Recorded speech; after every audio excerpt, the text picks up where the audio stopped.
Okay, hi everybody. We're gonna have a mukbang dinner here today with me, Pete Rogers, Dr. Rogers. It's February 9, 2025. I'm in my new department after being divorced. I told you in a recent video about my weight loss. When I first found out the divorce was for real, and then I had to cook for myself. My weight just dropped because I don't like cooking for myself. I'm a workaholic. I like to work on whatever I'm doing. Like today, I was working on a book all day, then I had an interview, and I forget to cook. And then at the last minute, I make a little something, just a minimum to get me by for the day. So I'm not good. In the past, I always had a woman cooking for me. I always had a wife, a daughter, a mother-in-law, a maid. Somebody was cooking for me. I don't like cooking for myself. It's very rare I cook for myself. Okay, so I lost all that weight. I went from 180, I was pretty strong, I was lifting weights a lot, down to 154 just in a couple months, all right? So then I dated this girl, and I'm like, look, if we're gonna go out, I'm telling you, you're gonna have to cook for me, all right? I'll give you money, go to the store, cook for me, and things will work. If you're not gonna cook for me, it won't work. So anyways, it's working too well. I mean, look at this food, it's a feast, it's a masterpiece. There's another thing too. I used to always have rice with beans, but now I'm finding it more convenient to mix rice with blueberries. Now, a lot of people are going to say, oh, you shouldn't do that. You're mixing a fruit with a starch, and, the fruit's digested faster. It's going to cause you problems. I don't have any problems. I like it. They go real well together. Plus, also, when you first cook rice, it's too hot. So you need something to cool off the rice. And what better to do that than blueberries? So, the rice and the blueberries, it tastes great. I think blueberry is the best fruit because it got a lot of fiber. It's not too sweet. Doesn't mess up your teeth. Tastes good. Off the charts antioxidants. Goes well with rice. Rice is kind of like carbohydrate loading. And that's what you want. But it doesn't taste sweet like sugar, so it doesn't mess up your teeth. But it gives you all the energy. The Chinese used to eat, and the Japanese around 90% white rice.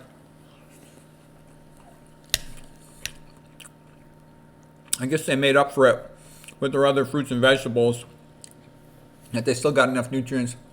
Jeff Nelson made a good video recently at Veg Source. He talked about these Okinawans. They're super healthy, super long-lived. If you went by sort of the USA recommended daily allowances, they were deficient in multiple things. Those allowances are way too high. Same thing with protein. People really don't need much protein. I've been reading all about the kidney, and the best thing you could do for your kidneys is eat lower protein diet. And nothing from an animal. Animal food's real acidic. Causes a lot of inflammation, not to mention from the TMAO, changes the gut flora, the leaky gut, the indoxyl sulfate, the p-cresol sulfate. You get all these problems when you eat a meat-based diet for your kidneys. So anyways, blueberries and white rice, they go well together. We talked about this before. I made a whole video about rice, but basically you want to get, I like organic rice, not grown in an area where they used to grow cotton, so that you don't have all the arsenic sprayed for the boll weevils and all that.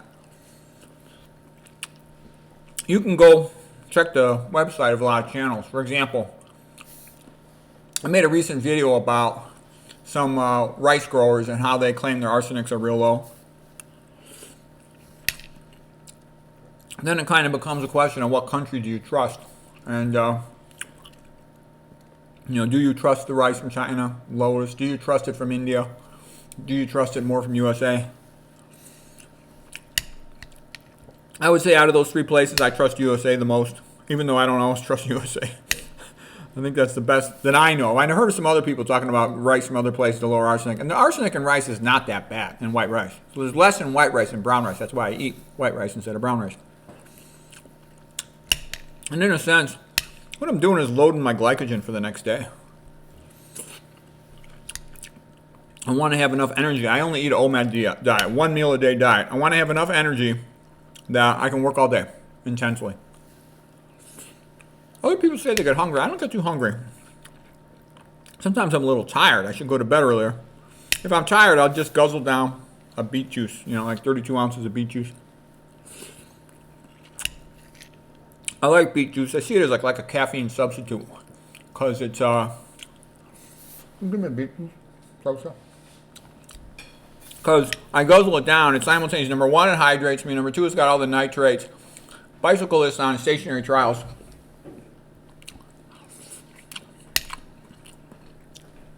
They have improved athletic performance. So here's one brand. I drink a bunch of different brands, but I'll guzzle this stuff down, and it's like drinking a cup of coffee. You get increased energy, you're hydrated, your blood glucose goes up, your nitrate vasodilators go up. I know I perk up, I get more awake, I can work more intensely. But the nice thing about it is it doesn't have an after effect like caffeine. It doesn't affect my sleeping at all. I know it works because I would guzzle it down before I have to give lectures, including long lectures. I sometimes give 2-hour, 3-hour lectures, and I'm good to go with that stuff. The words come faster if I've had that. I also know when I do high repetition squats, I got more energy to do it. When I also have to go upstairs sometimes, and I can go upstairs with more energy. I know if that stuff's on board. You got to give it about an hour and a half, preferably 2 hours before you're at optimal performance for exercise or whatever. So anyways, this is kind of a new discovery. I've been eating less beans for a couple of reasons. Number one, I'm reading all about the kidney, which makes me want to lower my protein intake. When I was studying cancer, I also wanted to lower my protein intake. Because even though T. Colin Campbell says plant proteins don't affect cancer, I'm not so sure. The reason I say that is, yeah, you're going to have less methionine in your plant protein, but you're still, when you have real high levels of protein, all the plants will have all of the essential amino acids.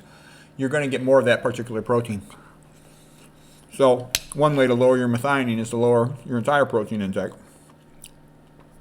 It used to be that my former cooks at my former house, they all used to always make me a bunch of beans. So it was just easy to eat a lot of beans just because they were always there. But what I found is that the beans don't cook quite as well as I'd like them to in the Instapot pressure cooker. What I've now found is that the best cooker for rice, in my experience, is the aroma cooker. You know, you just push the button, it's done about 20 minutes later. And it's perfect. With the Instapot, you can cook anything you want in the Instapot, but the aroma is only for rice, but it's perfect for rice. It's better for rice than the Instapot is. So anyways, this tastes good. Loads my glycogen, gives me lots of fiber and nutrients, and I like it. Okay, I'm going to show you what I tend to do next. Next thing I usually eat is I'll throw these pasta, single ingredient pasta, organic single ingredient pasta, and I got beans here. I think this looks like split green peas or green lentils. So I'll take these right here, and I'll just put the pasta in there, or sometimes I'll just scoop the beans. Excuse me. I'll scoop the beans into them. I'll hold the bowl up higher because I know you can't see it right now because of the way the screen is. I don't got much control over this webcam. There's no good place for a webcam when you get older. It either shows your bald head or it shows a double chin. You can't hide from the damn thing. Alright, so anyways, here's the beans. And I just put the beans on top of the single ingredient macaroni, like durum wheat or something. And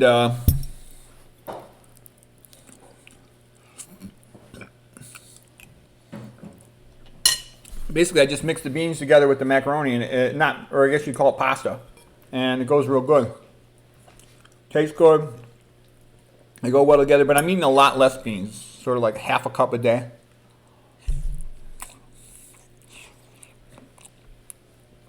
Compared to in the past when I'd eat almost 2 cups a day, just because it was always there. But I'm glad. I think this is a better, more healthier diet to only eat half a cup a day.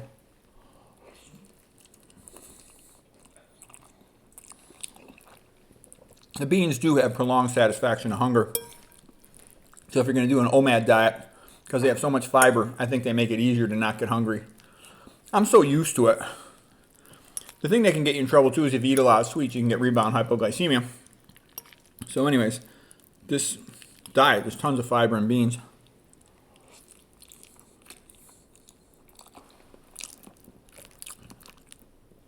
Works well, tastes good. I don't add any salt to my food. I think there's enough in there. People ask me, oh, what about iodine? What about iodine? In the past, people ate food from the local soil. And because the food was from the local soil, if they lived in a goiter belt, like in the Midwest with iodine deficient soil, and they only ate locally, they're prone to getting iodine deficiency. However, nowadays people tend to buy groceries in a grocery store from multiple different locations, such that one way or another they're going to get plenty of iodine. A lot of the people are hypothyroid. It's not because they're iodine deficient, it's because they have a component of autoimmune thyroiditis. My recommendation would be fix your autoimmune thyroiditis if you can. You know, avoid all the things that make leaky gut. I made a separate video about thyroid disease and also about leaky gut.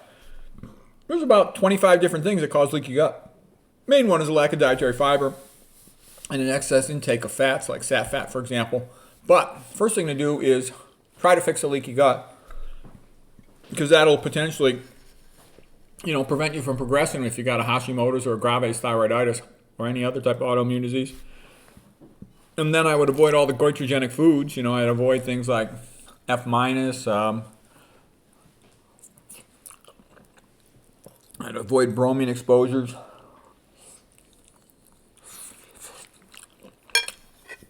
I'd probably eat less cruciferous vegetables. I would definitely not eat any soy. That can be goitrogenic too.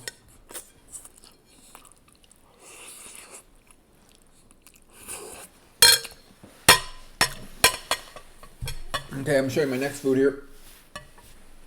I got a bunch of veggies. I like frozen veggies. If you're trying to lose weight, it's a good idea to eat the veggies first, because they fill up your stomach to kind of stretch it, early satisfaction of hunger. If you're not trying to lose weight, it really doesn't matter. Now I'm kind of weighing between 160 and 165, which I think is a pretty good weight for me. It was funny, though, that I gained the weight back real fast once I started having better meals. It was like a feast. So I like them. I don't add anything to them. It's been shown that frozen fruits and vegetables provide just about the same nutrition as when they're not frozen. They taste good. I think they're less likely to spray stuff on them when they're frozen. And freezing's the preservative, so they don't need to spray stuff on them.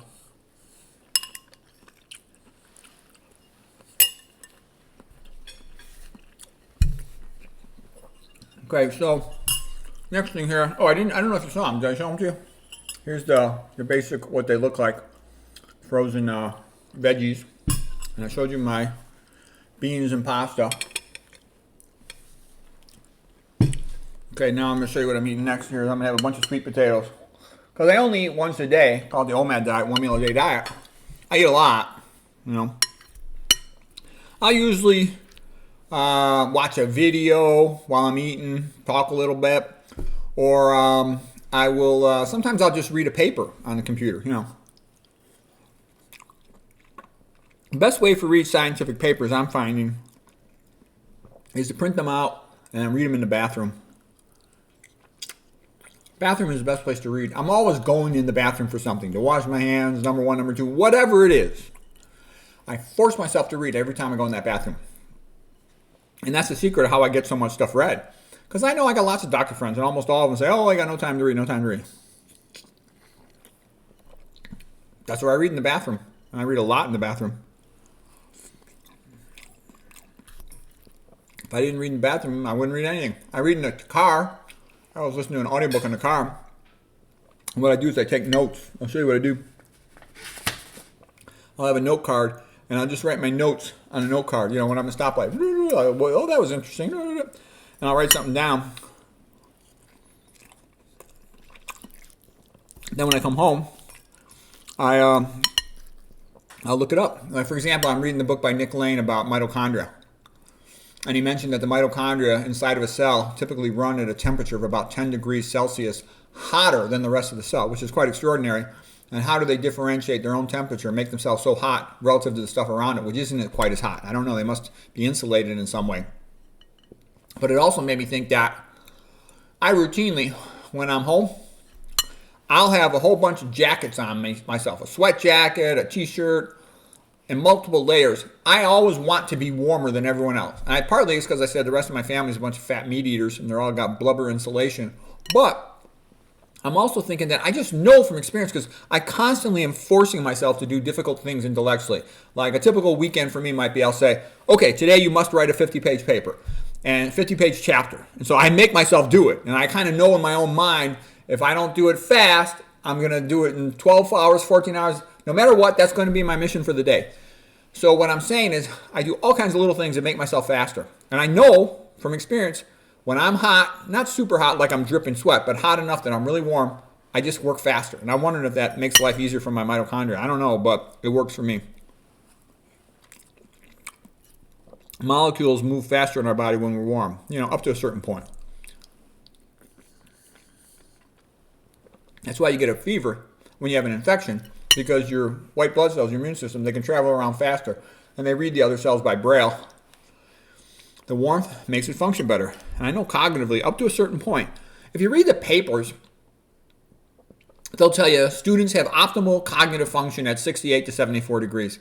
I don't believe it, though. Everything they do is half-ass. I trust myself a lot better than I trust, some BS written out of a public school.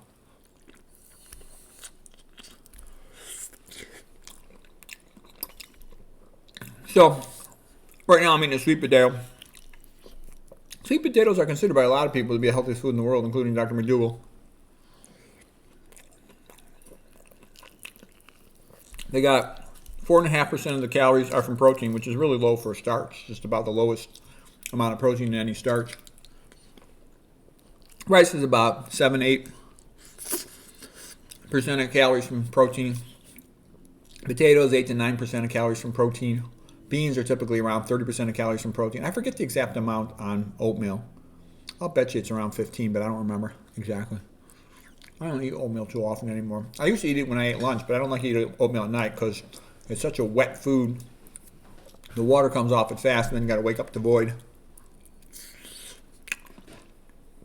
Potatoes, oatmeal, white rice, they all have 1% of calories from fat. The lower the percentage of calories from fat, the skinnier you got. So they're good foods to be skinny. Papua New Guinea men were real skinny and fit. The Asians that are all eating white rice, they're real skinny. And then they're skinny also in Peru, where they're eating potatoes. The Irish were skinny when they were eating potatoes.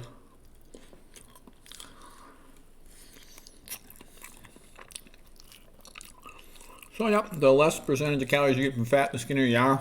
McDougall and Pritikin both said it's impossible to be too low in protein with any plant-based, naturally chosen diet. It's impossible to be too low in fat. There's plenty of omega-3s in these low-fat plant foods. So you get everything you need. So it's sort of like, what am I scared of? I'll tell you what I'm scared of. I'm scared of excessive protein having a harmful effect towards cancer, towards accelerated aging, reaching the Hayflick limit more rapidly, or towards worsening kidney function. And I'm scared of fat because it's atherogenic. So either way, your best macronutrient is carbohydrate. And then when I say carbohydrate, I mean complex carbohydrate.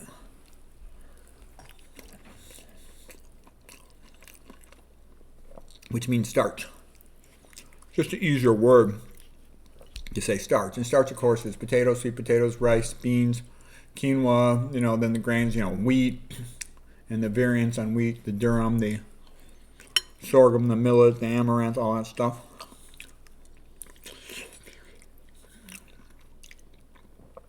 Dr. McDougall had said, the ultimate in dietary therapy is to eat only sweet potatoes, nothing else except, take a vitamin B12 supplement for 4 months. For B12, I take methylcobalamin. I think that's the best one. I would never take cyano. You know what cyano is. I don't want that accumulating in my body. Like the most powerful mitochondria inhibitor known to mankind. Forget that.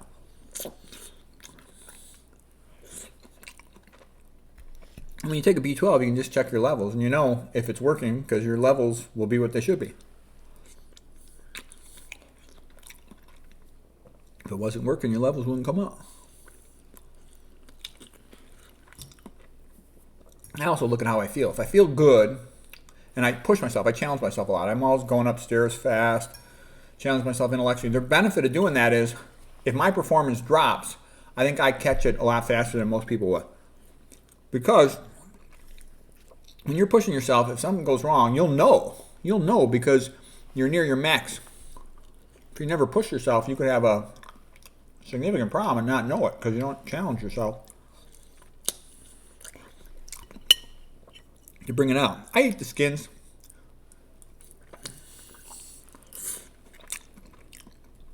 You know, a lot of fruits and vegetables, starches, whatever. A lot of the nutrients are in the skin. It's a lot of times where the antioxidants are because it's the skin that has contact with the cell. Of course, not with a potato, but like with a fruit, you know, the skin's gonna have a lot of nutrients.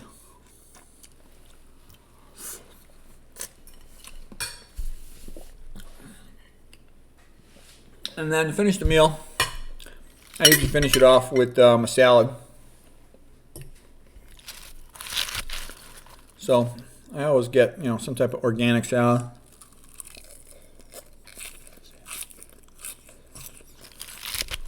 I rinse them off. I always rinse them off, even if they say triple wash ready to go. I wonder if there's too much chlorine on them or something else. I try to get the brands that are the least likely to have stuff sprayed on them. Here's how much salad I eat. This is a pretty big bowl. I don't know if you can see that. It's a big bowl. See how big this bowl is? Yeah. My wife used to call it a Shrek bowl because I walk around with a giant bowl.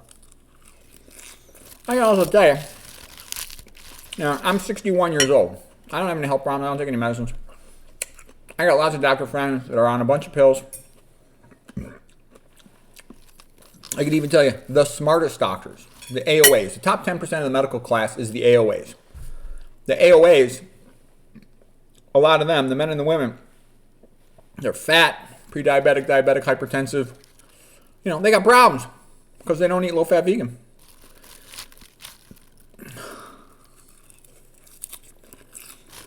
Another thing, too, a lot of people ask me, well, so-and-so says something, you know. Why do you guys contradict each other? Why don't you talk to so-and-so? And I'm like,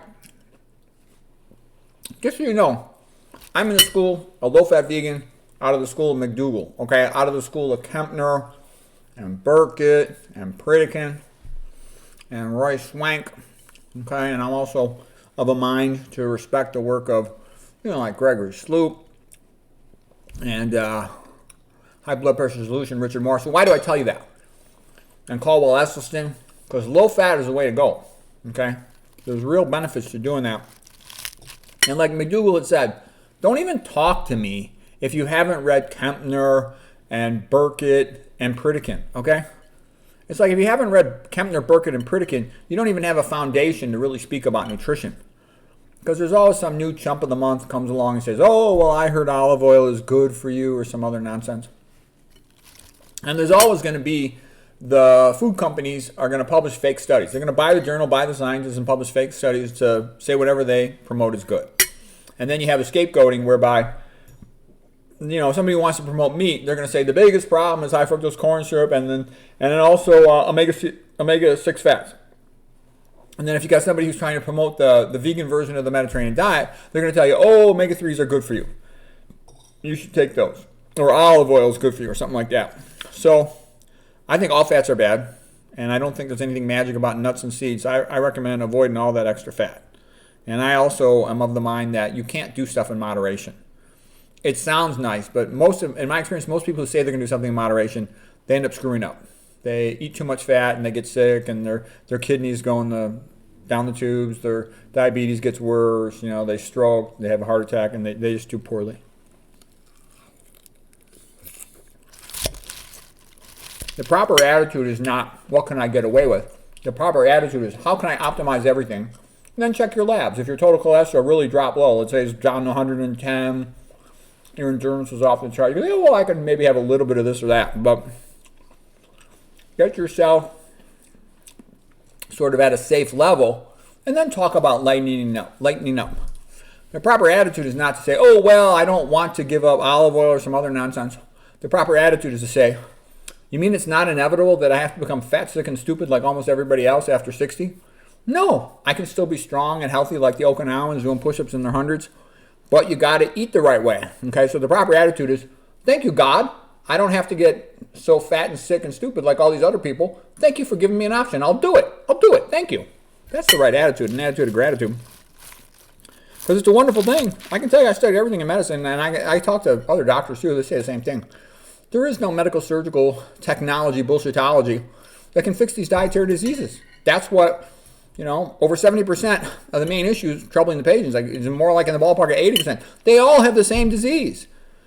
Overweight, hypertensive, pre-diabetic, diabetic, progressive atherosclerosis, plugging up the arteries of the ears, losing their hearing of the eyes, losing their eyesight of the brain, losing their cognition of the kidneys, losing their kidney function of the heart, congestive heart failure, myocardial infarctions, all these problems, okay? And then all the unfortunate sequelae that go with diabetes, like the kidney failure and all that. So it's all the same thing. So the way to fix any problem, improve the blood flow, improve immune system function, minimize the consequences of psychological stress and related things, get your sleep, avoid caffeine, avoid unnecessary stress, have a purpose in your life, all that stuff. All that stuff lowers your stress level, focuses your energy so you can be productive. And then you end up being happier, and being happier lowers your stress level too. In a sense, the way to be happier is you simply say, what's my situation, my strengths, my weaknesses, my available time, my available resources? What's the best I could do? What's the best I could do? I will try to do that. And then when you truly try to achieve their good goals, then you respect yourself. You say, you know what? Given my situation, I'm really doing the best I could do. That's good. I'm glad I'm doing that. And then you're happy with yourself.